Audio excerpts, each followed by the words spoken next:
Before we get into the video, guys, I have a new Discord server. The link to join this will be in the description. We will be able to talk about different stuff with college basketball and do Q&As, and I'll announce my videos and stuff like that. So make sure you click the link to join the Discord server. Let's get into the video. Sup, guys? It's Alex here, and welcome to the 2020 ACC Tournament Predictions. Last year, I got this completely all wrong, so you may just want to go ahead and click off the video right now. But if you want to stay, I appreciate that.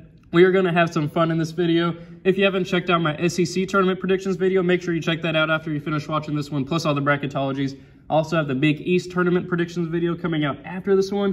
And then tomorrow we'll have the Pac-12, Big Ten, and possibly A-10 along with the bracketology itself. And maybe we'll throw in the American. I don't know. I love making March Madness videos, and I know you guys love watching them. But this season has been, honestly, kind of a down year for the ACC. There's only about 4 or 5 projected teams when usually they have like 8 or 9. There's only a couple national title contenders when you have Florida State, Duke, Louisville. Florida State's projected to be a 2 seed, Duke a 3, Louisville a 4, Virginia a 6. And then we have a couple bubble teams in NC State. Actually, we really only have 1 bubble team in NC State. So that's really only 5 teams from the ACC that have a legitimate shot at being in the tournament. Of course, with every conference tournament, the winner of it always gets an automatic bid into the NCAA tournament, so that gives a reason for every team to compete. And if you're looking at the tournament bracket right here, you don't see Georgia Tech.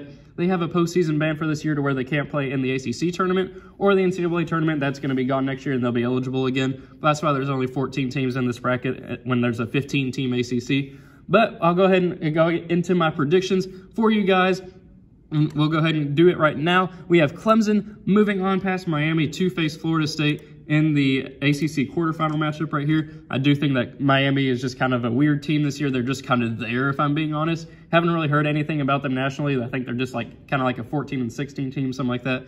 But then for a spot in the semifinals, I am going to go with Florida State moving on here. Past Clemson, I think Leonard Hamilton's done a great job with them. I think they get the victory here over Clemson, move on to the ACC semifinals. And if we take a look over here, Wake Forest and Pittsburgh, these two teams are a complete 50-50 shot in my eye. I mean, they're a 12 and 13 for a reason. Neither one of these teams is actually going to win the ACC tournament. Spoiler alert on that one.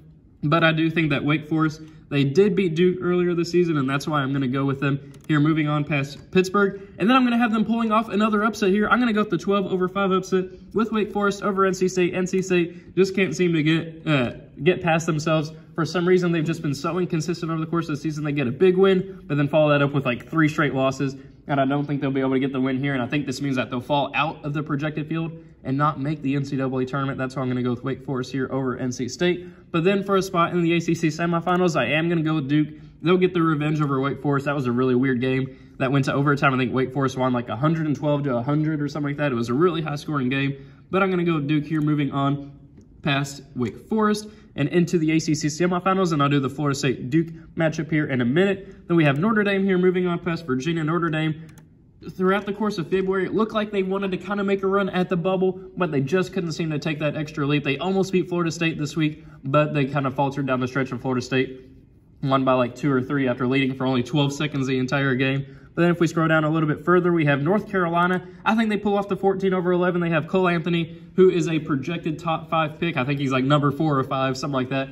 I think that he can lead them here past Virginia Tech. This was just a lost season for North Carolina. I don't really know what happened. Their 5-star players are just not clicking and stuff. But they have won like 3. They had won like 3 in a row before they played Duke. I think they could go on a little bit of a run here, and I think they will end up beating Virginia Tech and moving on to the ACC quarters.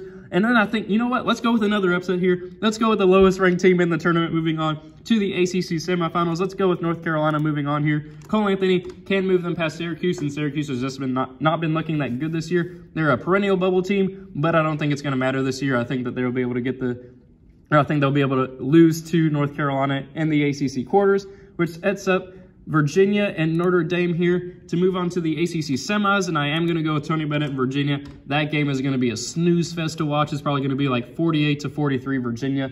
Those two teams are not known for their offensive capabilities, and Virginia always shuts down the defense, and it's basically the first 50 ends up winning a Virginia game, and I don't even think they'll make it to 50, but I do think Virginia will end up winning that one. Then I am going to go with Louisville here, moving on with Jordan Nwora over North Carolina, which sets up an ACC semifinal matchup between Louisville and Virginia.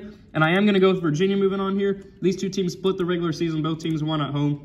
I think Tony Bennett will be able to move them on here past Louisville. Louisville was the #1 team in the nation at one point, but they've been kind of inconsistent once Jordan Nwora struggles, and I think Virginia will be able to shut them down here like they did yesterday at Virginia, and I think they'll be able to move on to the ACC Finals, which sets up Florida State and Duke in the ACC semis, and I do think Duke will spring the 4-1 upset here and move on to the ACC Finals to face Virginia. Mike Krzyzewski knows how to get the job done here. They were able to beat Florida State on their home floor. I can't remember who won or if they even played at Florida State, but I am going to go with Duke there. Duke is always good in the ACC tournament. I'll probably end up picking them to losing like the Sweet 16 in the actual NCAA tournament themselves, because they are a team that sometimes just doesn't even show up to play. It'll be kind of interesting to see how that ends up turning out. But I am going to go with Duke here, moving on to the ACC Finals, and I am going to have Duke end up winning the ACC championship. It pains me to say as a Kentucky fan, but as a 4 seed, that's kind of an upset.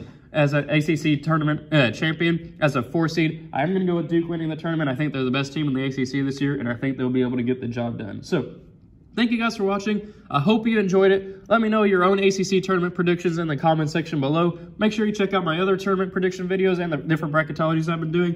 Thank you guys for watching. I hope you enjoyed, and I will see you all later.